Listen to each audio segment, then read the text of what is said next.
எல்லாருக்கும் வணக்கங்க. ஆடிப்பெருக்கு அதுவுமா இன்னைக்கு காலையிலேயே கொஞ்சம் பழங்கள் அறுவடை செய்யலாம் அப்படின்னு சொல்லி வந்திருக்கோங்க. இன்னைக்கு ஃபர்ஸ்ட் பேஷன் ஃப்ரூட் தான் கொஞ்சமாக அறுவடை செய்யும். அனைவருக்கும் ஆடிப்பெருக்கு நல்வாழ்த்துக்கள்ங்க. போன தடவை இந்த பழங்கள் நான் அறுவடை செய்யும் போதே ஒரு சிலர் இந்த செடியை பற்றியும் கேட்டிருந்தீங்க, எங்கே நர்சரியில் வாங்கினீங்க அப்படின்ட்டு. ஒரு சிலர் இதோட விதைகள் கிடைக்குமா அந்த மாதிரியெல்லாம் கமெண்ட் பண்ணியிருந்தீங்க. எனக்கு இப்போதைக்கு இதிலிருந்து விதைகள் சேகரித்து கொடுப்பதற்கான சூழ்நிலை இல்லைங்க.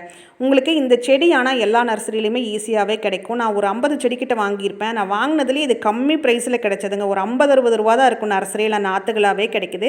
நீங்கள் அந்த மாதிரி நர்சரியில் நாற்றாவே வாங்கி வைக்கலாங்க. இதுக்கு கொஞ்சம் கூடுதலாக இடம் கொஞ்சம் அதிகமாக தேவைப்படும். பந்தல் போடுற மாதிரி இருக்கும். அது மட்டும் பார்த்து நீங்கள் கரெக்டாக வச்சாலே போதும். அத்திப்பழ செடியிலே இன்றைக்கி பழுத்திருந்த 1-2 பழங்களையும் அறுவடை பண்ணியாச்சு. புதுசாக செடிகள் வைக்கணும் அப்படின்னு நினைக்கிறவங்க விதைகள் செடிகள் எல்லாமே இன்றைக்கி நடவு பண்ணுறதுக்கு ஒரு நல்ல நாளுங்க. இன்றைக்கி ஸ்டார்ட் பண்ணலாம். செடிப்பழ செடியில் நிறைய பழங்கள் பழுத்திருந்தது. ஆனால் டைம் இல்லை அப்படின்ட்டு அளவாக பறிச்சுட்டு கிளம்பிட்டோம். இன்றைக்கி அறுவடை இது தாங்க. இந்த வீடியோ பிடிச்சிருந்தா லைக் பண்ணுங்கள், கருத்துக்களை சொல்லுங்கள். நன்றி.